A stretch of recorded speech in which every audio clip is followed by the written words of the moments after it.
Hey, Trailblazers, this is Jason, your host of the Trailblazing Texas podcast.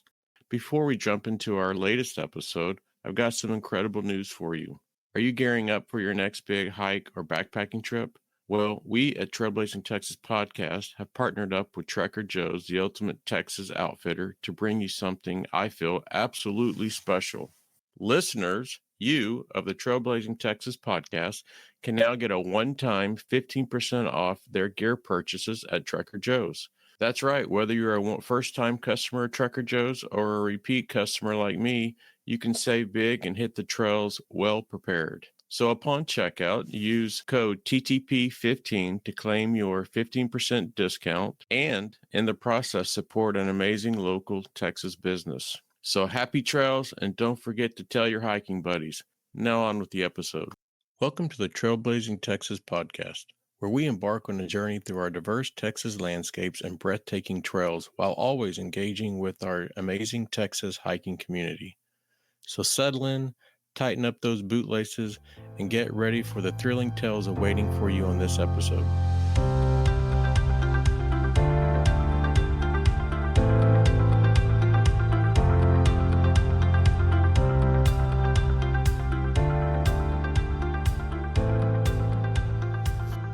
Welcome to the Trailblazing Texas podcast. I'm your host, Jason, and I know to the listeners, I'm always excited about episodes and guests, but for sure, this is the top of my list. I am so excited. We are taking a step away from backpacking and hiking, and don't freak out. We're actually taking this podcast a level up. So we're diving into the realm of mountaineering. And to the listeners, if you don't know, I love hiking and backpacking. If you haven't been able to tell by now, I love it. But I am infatuated with mountaineering. That doesn't mean I do mountaineering. I think the only time that I had an ice axe in my hand, about halfway up to mere snowfields, I turned around because I don't know if I was scared, but I certainly couldn't focus on what I was being told to do. Our next guest is a mountaineering guide, so he is the top of the top, and I am so excited to have him on the podcast. Brandon, welcome in. Thanks, Jason. Thanks for having me on. That introduction, I'm a little nervous to get started, but let's do it. Okay, so I don't know, Brandon, if your Instagram is private or public, but I can just tell the listeners that every time I've been following you for a while, and that every time I look at one of your posts, I think, Jesus Christ, and I think my hands start to sweat.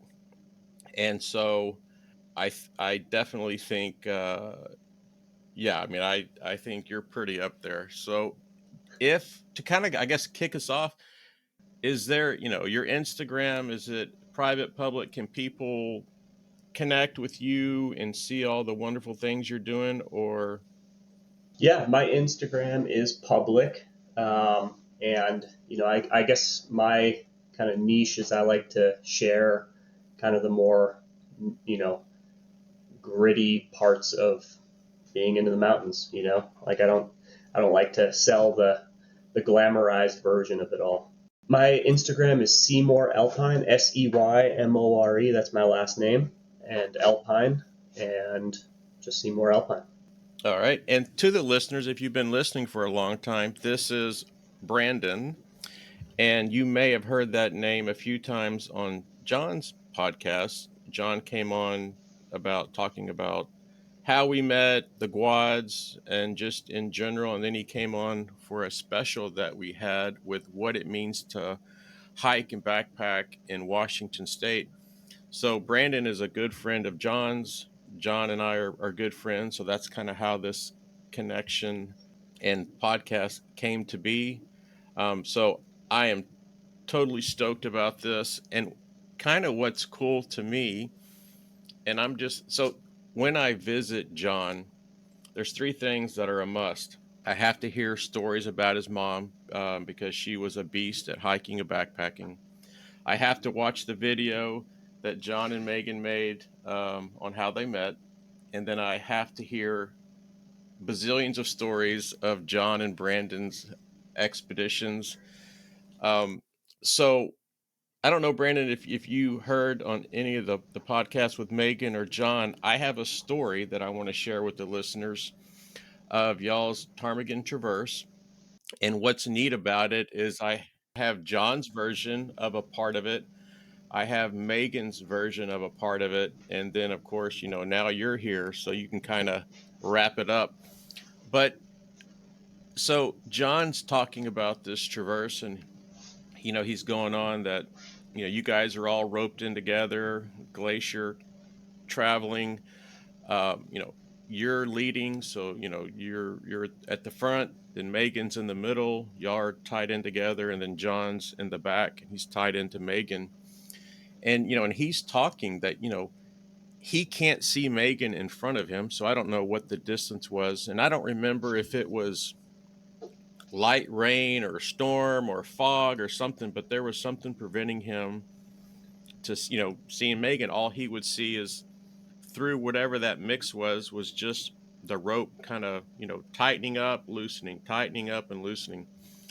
And then when Megan came on the podcast, she's talking about the same thing, and she goes, yeah, she goes, we get to this point, and I just thought it was interesting how Brandon can just navigate us through these crevasses and all this kind of stuff.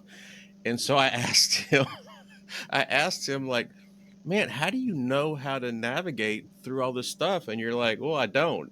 He goes, that's why we're tied in. So if I fall in, hopefully you'll stop me from dying. So do you remember that? I do. Yeah. Yeah. That was right before it got really rainy. You want to tie up in such a way. It's called long roping. In such a way that, for those of you that don't know, the primary hazard when you're walking on a glacier typically is going to be to fall into the glacier through what we call a trapdoor crevasse hazard.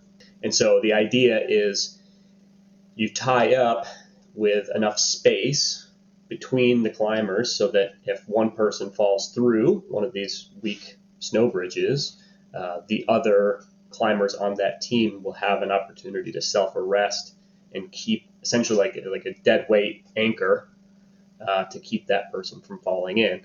And so, you can't really know where the crevasse, like if you knew exactly where the crevasses were, you wouldn't tie up, right? So that's what I was essentially, answering that way for. But yeah.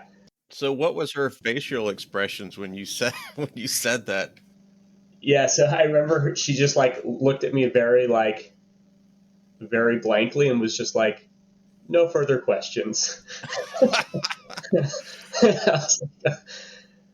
We'll get into this probably a little bit later in the podcast, but like talking to John. So when I talk about John, he's probably one of the most experienced people that I know, and we talk a lot about certain things. And it's funny to hear John talk about you because he talks about you in that same light, like, oh, Brandon, like that's really interesting. And one of my favorite stories that John tells about, I think it was the same trip. You guys set up like a makeshift belay station, and you were crossing this glacier runoff, and I guess the water was about up to your knees or maybe a little higher. And you positioned yourself with John where Megan wouldn't be able to hear, and you said, if I slip and you can't hold me, cut the rope.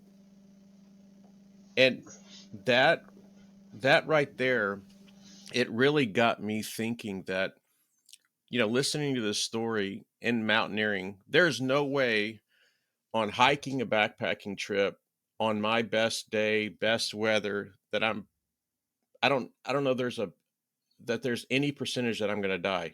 Okay, natural causes for sure, but you're walking on a trail, the weather's great, and you're just going to turn around and come back to the car.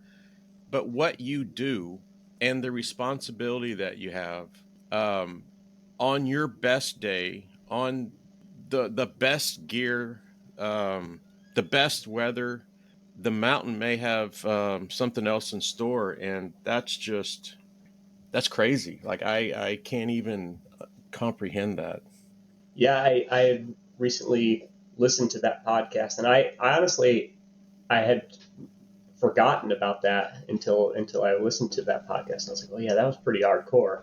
But yeah, it was raining really hard, and when I say really hard, it's like really hard for Washington in the mountains. Like many inches of rain in a day, and so the glacier just turns into just a series of little creeks, right? They form in these like runnels, and then where we had to get off of the glacier, all of those runnels had essentially collaborated into like what was a raging torrent that we had to essentially cross.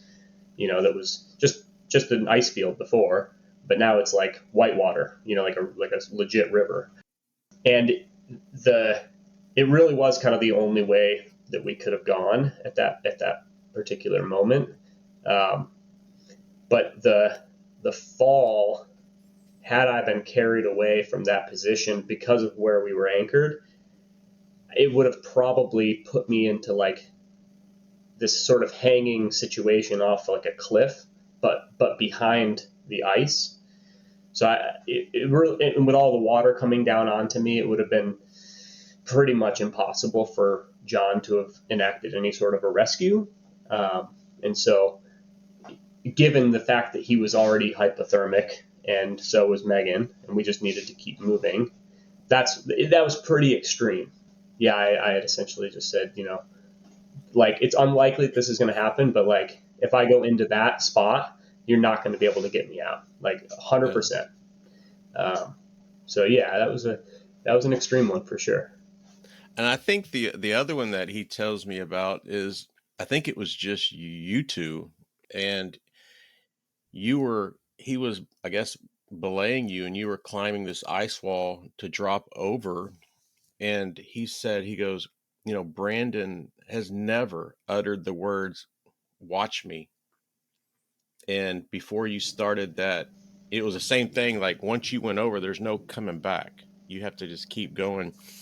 And before you started, you just looked at him and said, watch me. And he was like, oh, yeah, it just got real serious.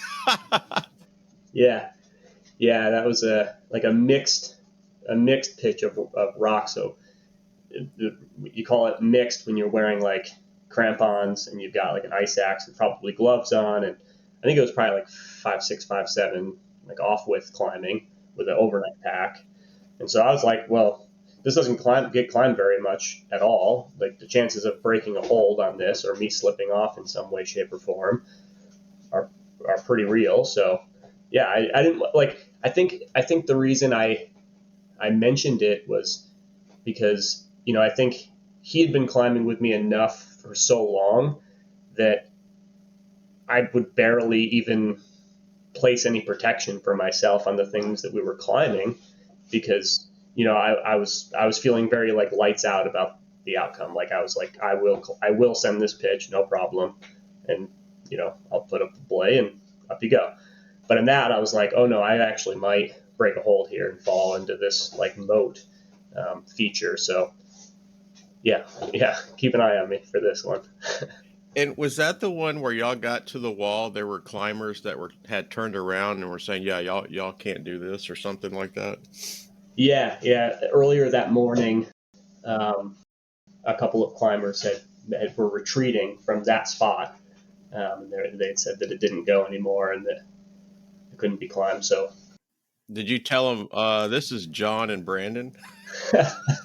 you know, yeah. I mean, John and I had been at that point. John and I had climbed quite a lot of things together, and so I felt pretty confident that we could get through all sorts of difficulties and come up with creative solutions for whatever it was that turned those guys around. And so, you know, if you don't even look, you're definitely not going to do it. So, I figured we'd at least give it a look.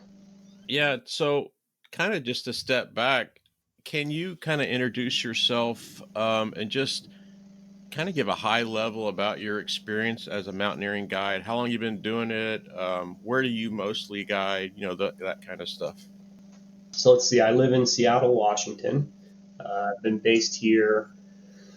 This is my third year being based here full time. Before here, I was living in Bend, Oregon for quite a while. Before that, I moved around quite a bit. I've lived in Colorado and Utah and California. Spent a little time in Alaska. But yeah, I've been guiding and living in the Northwest, Oregon and Washington, for the last little over a decade now. And I'm an IFMGA mountain guide. And so essentially what that means is that I'm certified to take people into rock, alpine, and backcountry ski or ski mountaineering terrain by what's known as the American Mountain Guides Association, um, which is the American affiliate of the IFMGA, which is the international federation.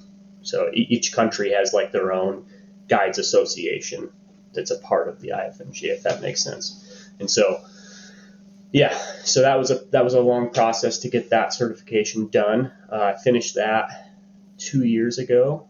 I believe I became the 191st American to get that done, and I'm a backcountry ski guide and an avalanche instructor. I spent a little time ski patrolling. Before I got into guiding, I was actually like a survival instructor for a at-risk youth wilderness camp that taught survival skills, which was cool. So I've kind of always worked in the outdoor field. It's like just always something I've done. So, knowing all the hazards and stuff, what drew you to mountaineering? Did you understand all the hazards beforehand, and it was just like a challenge, or you're just like, oh man, this seems pretty cool? Well, I guess so. I grew up, uh, really enjoying the outdoors from like a hunting and fishing, and I guess I got into it hiking a little bit when I was a kid, and then I got into actually skiing was like the first like true like mountain activity that I got into, and I convinced my parents to let me join ski club when I was in elementary school, and so then I once a week I'd get to go to the local ski hill and learn how to ski and hang out with my buddies, and that was just awesome, right? Because where I grew up, it was like I grew up in upstate New York, up near Syracuse, New York, and it was really cold, really wintry, lots of snow, but nothing really to do in it. My first job was shoveling off people's roofs, so I'm like pretty accustomed to being in the snow and being at height with a fall consequence of some sort. I was doing that as like a kid. Let's see. And then I went, I made some friends in high school that his name was Alex, or is Alex, and his father actually introduced me to rock climbing at an indoor climbing gym, but we had to drive like 3 hours to get there. So it was up in Kingston, Ontario. We actually went to Canada to go to a Wow. climbing gym, but he'd pack me and a bunch of other friends into, this like cargo van. We'd go up to Kingston and go to this indoor climbing gym. And that's when I was like, all right, this is really cool. I grew up like wrestling and playing baseball. So I was like, into athletics and sports. And I never really like was exposed to any of these like outdoor sports, as like in really thinking of them as a sport until then. And then when I went to college, I got introduced to ice climbing because I was looking for a climbing partner to go rock climbing with, and I saw a guy had put a note on the wall looking for an ice climbing partner, and I texted him and I was like, hey man, I don't know anything about ice climbing, but I'll go. And so where I grew up, there were a lot of frozen waterfalls, and so on the weekends we would drive to the Adirondack Mountains and go ice climbing on these frozen waterfalls. And then I was like, all right, this is really cool too. Where can I do like more of this? And I think just getting involved in that like culture and like just talking with his name was Garrett, talking with him about like the sport and everything, he was like, "Oh, dude, you got to go out west. That's where like everything is happening."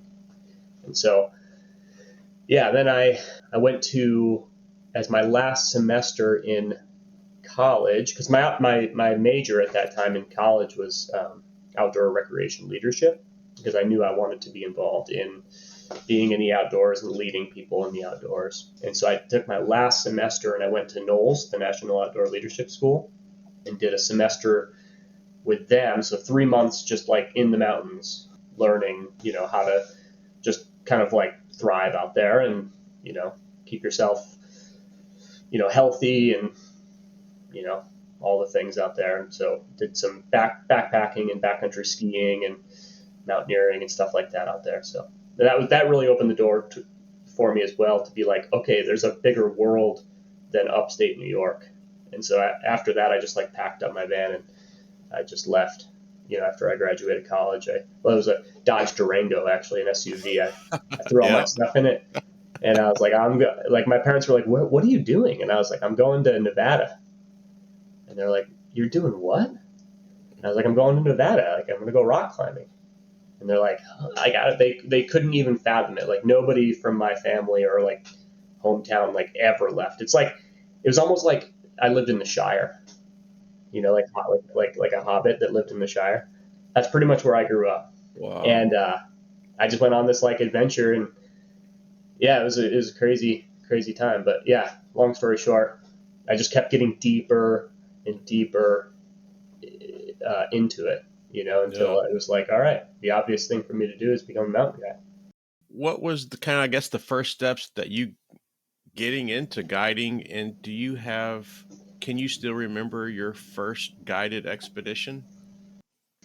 Yeah, so man, getting into mountain guiding was really intimidating. I had to like put myself out there, and you know, when you first start anything new, you have no like experience, no certifications, nothing. Like somebody has to believe that you're gonna be able to do the job, right? And they know what the job is. The 20-year-olds that are applying for it have no idea what they're signing up for, which is really wild. When I look back at it now, it's like with the responsibilities I was given at the time in my life, I was given them was pretty wild, pretty extreme.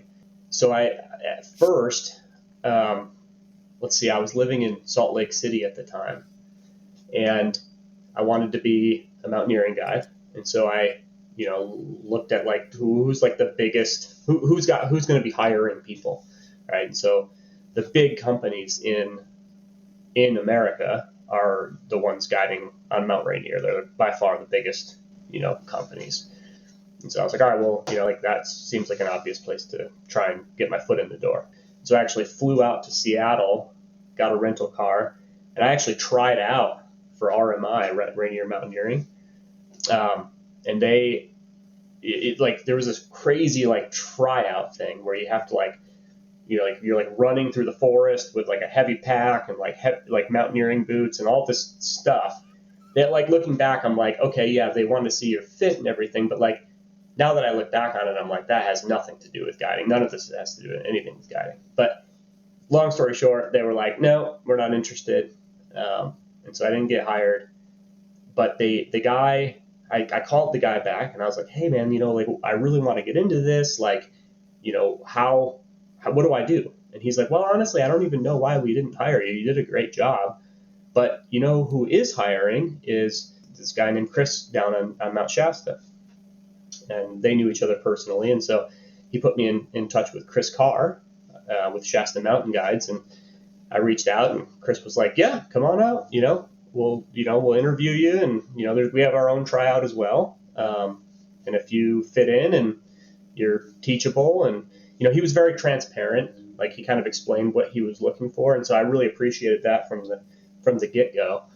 And so I took the risk and I was like, all right, I don't have any other thing lined up. I'm just going to Mount Shasta, California.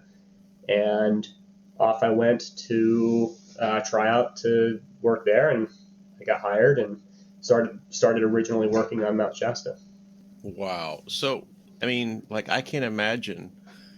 You don't have a job. You're out there. You're just like, please give me an opportunity. Like that's all you need, right? Yeah. Wow. If you just kind of looking back now, what would you consider some of your most iconic mountaineering routes that you've guided on? Hmm. I mean, it's so subjective, with like, Yeah, and so let me clarify that. Like yeah. not if I went to Chat GPT and said most iconic, but like what are your most sentimental, what route summits that you've guided on that really meant a lot to you? To me, guiding is mostly actually about working through a progression with the clients that I'm working with, and so, John's a great example of that. John and I started with like a very basic skills class that he had signed up for on Mount Hood, and through that program we got to talking, and I was already kind of recruiting my own client list, right? Because as a guide, like, you if you're working for a company, there's work headed your way, and it's always just going to be like, you're going to meet this person for the first time at the trailhead, and this is the route they want to climb on on the day they want to climb it. Good luck. Hopefully you have good weather, and off you go, right? And that was cool for a time, but I quickly identified that I wanted it to be deeper. I wanted it to be like more of a progression. I wanted to really get to know climbers and develop them from like, a basic, skills class to like big, gnarly things that they could never imagine doing, right? And in the process, I would get like this like crazy, awesome adventure as well, that I might not be able to go on or have the time to go on myself. And so it was kind of a win-win. And so John was one of the early clients that I had kind of started down that development path. And so, yeah, for me, both the ptarmigan and the isolation for John in particular, because I identified pretty quickly with John that his kind of like hang up, if you will. John's, super, super like dialed. Like if you teach him particularly like a technical skill, John is like lights out. He's going to have it, right? But things where like uncertainty was always kind of like a thing, like he liked for things to be calculated. So I was like, oh, I know like what would be like a really like hardcore experience for John would be like these like super remote traverses in the middle of the mountains where it's like I've never been there, he's never been there, and we're gonna figure it out the whole way, Yeah. you know. Um, and so definitely doing those traverses with John. We had actually originally planned on doing all three of the big traverses. There's essentially three big traverses in the North Cascades, and if you put them together, it is like the whole length of the national park. And so we did two of those, and then he started having some foot issues, so he had to focus on other things and get out of that game for a little while. But we never did the Picket Traverse, which was the last of the three. And then another highlight that comes to mind for sure is camping at the top of Good Peak, or I forget if it's Good Peak or Good Mountain. It's spelled Goode. I guess it could be Goody. I don't know. I've always just called it Good. Um, that was another long time progression with a client, and we climbed with overnight packs, and I carried 7 liters of water Oof. up a 4,000 foot 5-2 rock route, just a vertical, like a near vertical face. But the cool thing was that we like camped at the summit, like in a Uh, spot that was only big enough for like a 2-person tent. It was incredible. And we like watched the sunset, over the whole range.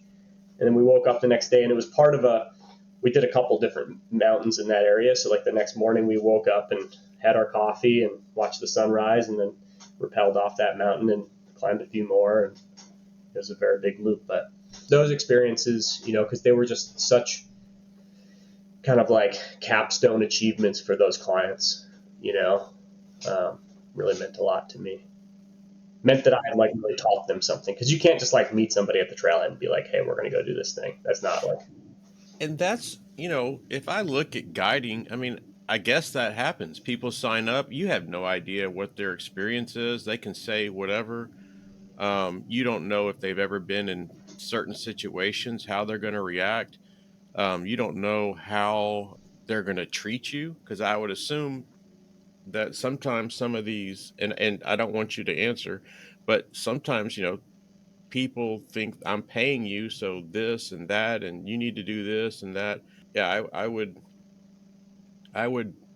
as especially as a mountaineering guide, I don't know that I would be down for that kind of stuff. It's too risky, and I guess there would be some satisfaction, like if someone was new to something and you help them summit. But yeah, I just think the risk, not knowing them, not having a relationship, not having a mutual understanding of what's how this is going to kind of work out. Yeah, I don't know. I definitely like how you're handling it, building the relationships and growing together. So that's pretty cool. How do you balance your personal goals with the responsibilities of guiding? Like, and I'm asking this question because it impacted me. So I got into hiking and backpacking, and I wanted to show everybody how wonderful it was. And then you start kind of getting into it, and there's some things that I want to do. And then I kind of turned selfishly, like, I'm going through and picking the right people to go on this trip or that trip, because I don't get to go out, constantly. And yeah, and I just kind of caught myself going, wow, like I really got into this and took people on trips to the quads when they were going through the pits of life, and just wanted to show them that they could conquer and achieve things that they didn't think they could. And then I turned into very selfish, and it was funny, like on a trip, it just dawned on me, like what am I doing? I think everybody kind of deserves to tackle their personal goals, but also, I feel that we have responsibilities to share the love of the things that we do. So how do you handle all that? that's a good question. Yeah. And that's a thing that really took me a while to develop an answer for, actually. I'd probably been guiding for 6 or 7 years before I even was able to think about that, really. It was just I was just so gung ho, and like, I think early on when I was a younger guide, I was much more aggressive. Like, I was really aggressive about, like, I don't care what my client's capable of. Like, they signed up for this climb and we are going to the top. Like, we're doing it, you know? And so I epicked pretty hard, early in my career, with clients that, like, I essentially, looking back, I call it like cheerleading. It's like they were like literally telling me I can't go, I can't make it, and I would like egg them on to be like, oh no, like, you're fine, like, it'll be all right.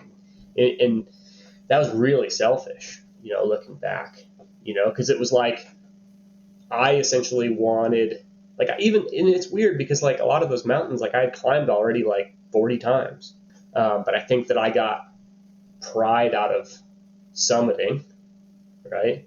It's being the guide that always makes it. And I thought I was doing them a favor in my head, right? But really, what I for a lot of those clients, I probably gave them the summit, but they probably never went again. So looking back, it's tough. Yeah. And that kind of happened with me and John, but we were going up on Rainier, just a little day hike, not to peak.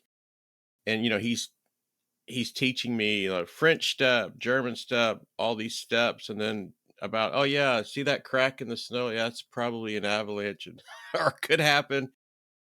And I just remember being about halfway up that. to the snow fields, there's a really steep part.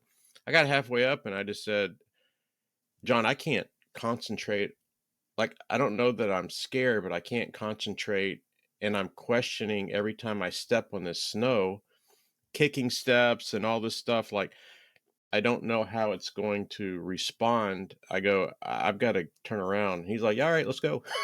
And so I mean, he definitely could have handled it a certain way. And like, I don't know that. I mean, he probably could have taught me to keep going, but I think, at that point, there's just yeah, I think there's an increased risk when like for me, I was having doubts. And but yeah, he goes, all right, yeah, just cut across here and you can slide down that little what is it where they slide on their butts down? Glissade, yeah. Glissade, or you can just walk down. And I go, I better walk down. John's a very level-headed, humble. He's just, yeah, like he's level-headed and humble. That's how I would describe John. Yeah. And for you as a guy, do you have the freedom to go climbing or mountaineering with friends, or is there laws saying that if you can't officially do that? Like, how does that all work? Because like the responsibilities, because you are a guide, and can you just hang out with your boys and go mountaineering without being an official guide? That is kind of a weird one, right? And that became kind of like a little bit of an issue, with John and with a few other clients where it's like, like they know how to climb now. Like I taught them how to climb, you know, um, but the relationship was based on that like climber guide experience, and it is my livelihood, and so I had to have that conversation with a few of them where it's like, hey, like ideally, I'd really like to keep developing you and focusing on, giving you even more skills and, you know, keeping the relationship that way. And it was kind of difficult, right? It Yeah. is a weird, because like a lot of my clients now, I talk to on the phone. They're like buddies, it's like, that's the other side of the program that I kind of run. But kind of going back to like personal climbs, the beauty with guiding is that you have access to really good partners, which are your coworkers. Yeah. So kind of going back to your question of like balancing, like, you know, like your own personal goals, I started being like, okay, cool.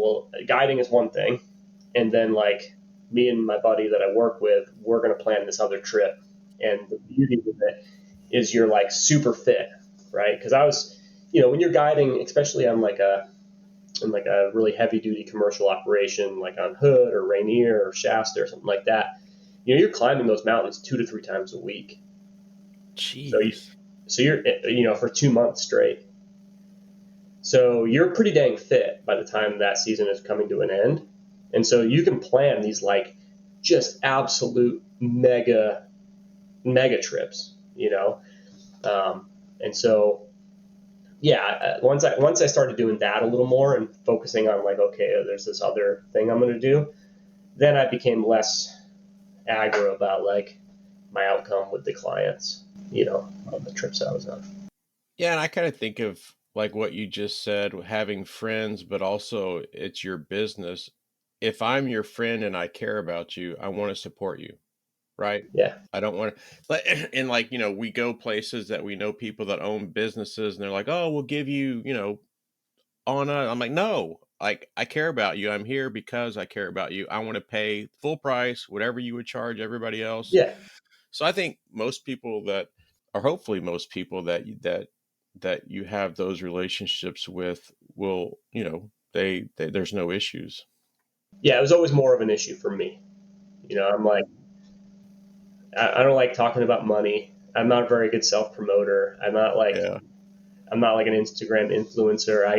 I'm just, not a very good business person. So, yeah, you know, I would definitely have the urge to do it for free, but it's like, no, like actually, that's the only income I'm going to get that whole week. absolutely. So, So, have you ever met people through work that you work with that you're like, there's no way I would climb with you in all your experience? That's a good question. Yeah. There's a few coworkers in the past that I've just, you know, I get along with most people, I think, and Yeah. like, yeah, there were just a few. There was a few different guides that I came across that like they were just so demeaning and disrespectful to their clients that I was like, who is this person? Yeah. Like what is it? Why are they even doing this job? Because like after you've climbed Hood or Shasta or Rainier or whatever mountain you're guiding on a dozen times, it's like it's clearly for the clients. You know what I mean? Like Yeah. and if you don't like them, like this isn't a very good job for you. You know what I mean? Like, and I think that for some guides, they they just I think they probably get into it and everything is like hunky dory and like they're really into it with the getting helping the clients and everything. And then I think that like they just kind of get burnt out on the program a bit, and then they kind of lose the plot completely, and then it's just a job. And so yeah, I would assume that that's probably what happened to those guys. But And when you think it becomes kind of just the job, do you think that there's times, or maybe it could be that they take things for granted or not as focused as they should or need to be? yeah, I think so. So I'm actually taking a little bit of a break from guiding at the moment, to be honest. It's kind of a twofold thing. I do think that like I've well, the first thing that became aware to me was like, okay, I'm 38 years old, and the only way that I know how to make a living is by taking people up mountains, right? So like that's not a super solid like foundation for how I'm gonna like navigate the whole rest of my life. You know what I mean? Like, Wait till you get 52. yeah, and like, and the weird thing with guiding is like, you kind of max out on your earnings to some degree, like around my age, right? Because it is a day, like you get paid for the trip, right? Like, there's no like passive income really. I mean, some guides have figured out like online courses and stuff that they can do that, whatever. But, generally speaking, it's like you get paid for the number of days that you're in the field, right? And so I'm at this like intersection where it's like, okay, I'm making the most per day I can kind of make, right? Because of my credentials and my level of experience. And my body can still do a pretty big season, right? But like, I'm not going to be able to keep up the big seasons forever, right? So I'm actually making the most right now that I ever will, unless I wanted to like I could start my own company or something like that. But I never really wanted to do that, I suppose.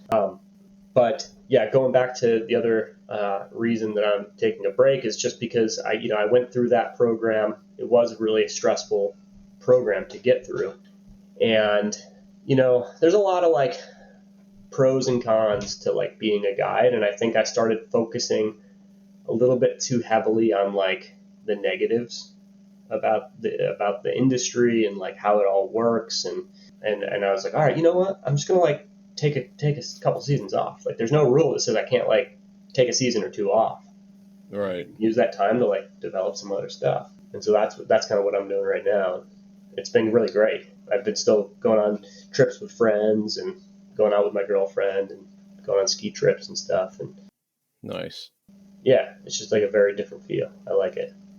If the 20-year-old Brandon came up to you today, you ran into him on the street, and he wanted to start guiding, mountain guiding, what would you tell him? What advice would you give him for that career?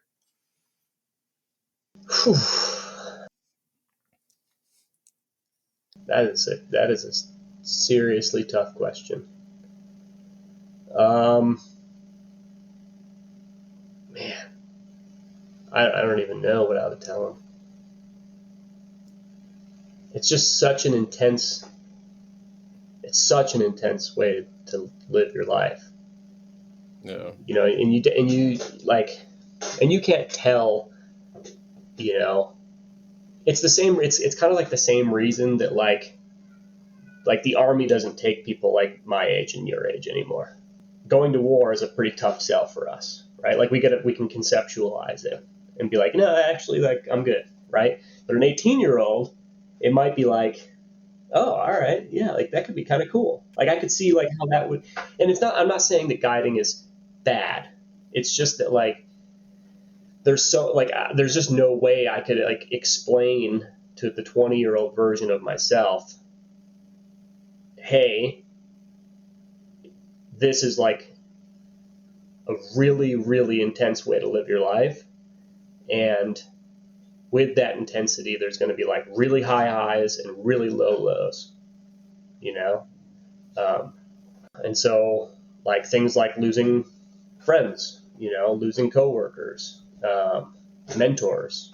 Now, I was married at one point, and you know, like it's like, you know, when you're young and you're in guiding and like you're seeing it, it's like, all right, you know, that guy's divorced, that guy's divorced, that guy's divorced, that guy's divorced. But you're like, well, I'll be fine. Like I'll just be all right. It's like, nope, I'm divorced now too. You know, um, it's just, yeah, it's just like really tough, tougher than you think it's going to be. You know, you get a ton of freedom. You know, it's like a great way to live your life. Ton of freedom, ton of adventure, incredible stories that, you know, you can take to your grave. But yeah, there are easier ways to make a buck. That's for sure. I'm a father of 4, and not one of them bloodsuckers ever listened to me advice.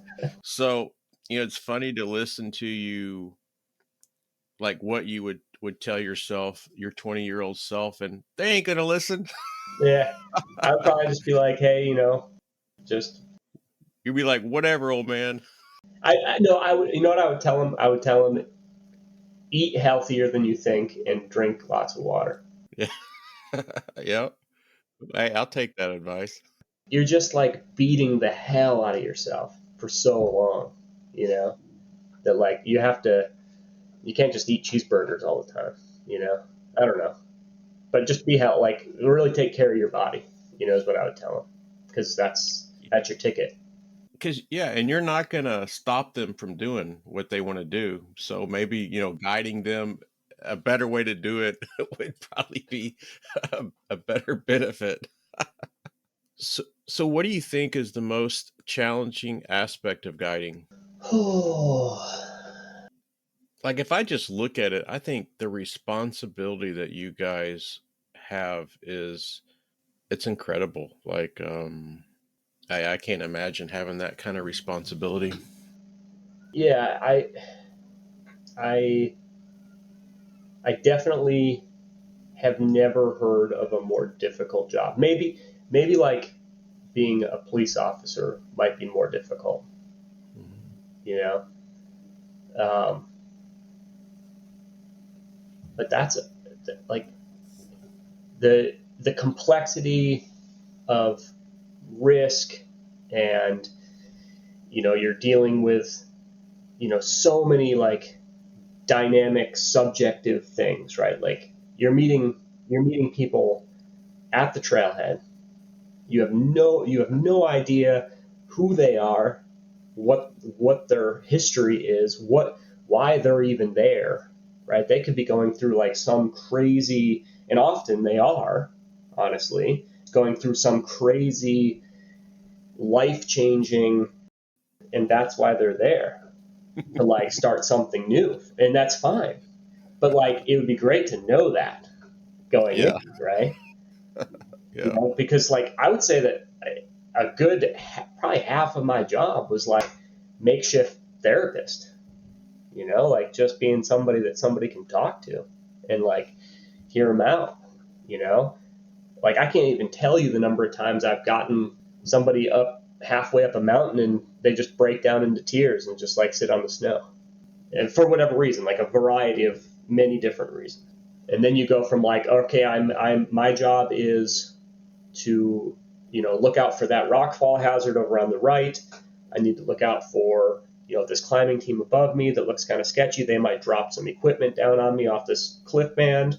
I need to make sure that my clients aren't going to like slip on the ice. So maybe I'll take in a little bit of rope here to like, oh, wait, all this technical stuff is silly. I need to like find a safe place to go and hang out with this person and talk with them. And then you just talk with them. Golly. It's a weird job. and then there's like the it's such a big part of your life, because when you go to work, for most people, it's like, you say goodbye to your loved ones in the morning and then you're home by dinner, right? But when I would say goodbye to people, it was like, I'll see you in 3 days, I'll see you in a week, I'll see you in 2 weeks, and you're like really gone. Like, especially when I first started guiding, GPS texting devices weren't really big yet, so I was just like gone. And you miss a lot of birthdays. You miss I missed all of my family's graduations, all of my cousins' graduations, because that was like prime guiding season when I made most of my money. Missed a lot of birthdays. Missed almost most of the birthdays. Weddings, stuff like that. A funeral. I missed a funeral that I should have been at. Wow. Because it's like being a farmer or a cowboy. It's like you can't. There's no days off in the season once the season started. Like you get 2 months off in September and October, but nothing's ever happening then. You know what I mean? And then Yeah. like, okay, it's June. I'm not taking a single day off in June. I'm going to work every day that I can. So yeah, it's just like I don't even know where to start with what's the most difficult thing. It's all difficult. Yeah. I think you just answered the next question is what I was wondering, like, what do most people misunderstand about mountain guiding? And you're a counselor too. It's Yeah. not just getting somebody up the mountain, it's everything. Yeah. And I know, speaking of like communication and stuff and being away, so I go a few times to Guadalupe Mountains. It's my favorite place on earth. And we did the quad. So it was, you hike up to Guadalupe Peak, and then it's all off trail navigation to bag Shumard, Bartlett, and Bush Mountain are the four highest peaks in Texas. And then you come back down Bush Mountain Trail to the where we were camping. So we left at like 3 in the morning. We got back about 9 o'clock at night. We summited all four peaks. Of course, I didn't have cell service, and oh man, my wife was pissed. They were about to call the park rangers looking for us, and so finally I got cell service that night and said, okay, we made it. And when I got home, I had a satellite device waiting for me. Like, yeah, we ain't doing that again. My mother, she would check on me a lot, and when I first started, and I just missed so many check-ins, and she worried so much. I just like had this conversation with her, and I was like, this is what I do, like all the time. Like I'm always out there. And so now it's like she'll just send me a text, every few weeks, like, "Are you alive?" You know, it's just like changed quite a bit. Yeah, the sleep schedule is tough. That's another that I would say that might be actually the hardest part of being a guide, to be honest, especially if you're an alpine guide. Is I think I went like a whole decade without a circadian rhythm. Wow. When I look back, I don't think I ever was on a schedule where I went to bed and woke up at a certain time, even like remotely close. Like it was like such a wide range of like I'll wake up at like 11 o'clock at night and start this climb, and then the next day I'll like sleep in till 11 o'clock in the morning. And that's not healthy. No, no. So kind of going to some of the things that you've accomplished, what do you think is your most technical mountaineering route that you've guided or accomplished? It could be like on your own, like with some friends, or that you've guided a group on. There are a lot of climbers that are a lot more. like technically gifted than I am. In terms of just like pure difficulty. A lot of the guys I went through the program with were much, stronger rock climbers, much stronger ice climbers. I feel like I'm a pretty good skier, but just because I've skied for so many years. But and I've probably my like skiing is probably my strongest discipline. Ski mountaineering. So I can ski quite steep terrain with high consequence and feel pretty good on my feet with that. But I do think that I'm like pretty good at like guiding, like pretty good at like taking a person that is kind of out of their element and like we're gonna make it work, And so kind of the capstone for me. So I've got a buddy named Nick, and Nick and I went to college together, and he was going from college to become a whitewater guide. That's what his drive was like that direction. And so over the years, we've gone on trips every year together, and we've spent a lot of time together, and he's taken me down like super gnarly whitewater rivers that I have no business being on at all, And then I've taken him up these like climbs, and he's become quite a proficient climber now in his own right. But I took him to Peru 2 years ago or 3 years ago now. We climbed a 20,000 foot icy mountain in Peru, and he had never been on a glacier. He had never like really worn crampons or carried a mountaineering axe. So like, it's so funny. We like laugh about it now whenever we're talking with people, because he'll tell people like, oh yeah, I've done just a little bit of mountaineering, and they're like, oh no, what have you done? And he's like, well, I climbed this like 20,000 foot mountain in the middle of Peru, and that's like his like resume, So, and it was like pretty real. I mean, like vertical ice climbing, and like Wow. really climbing pretty hard at 20,000 feet.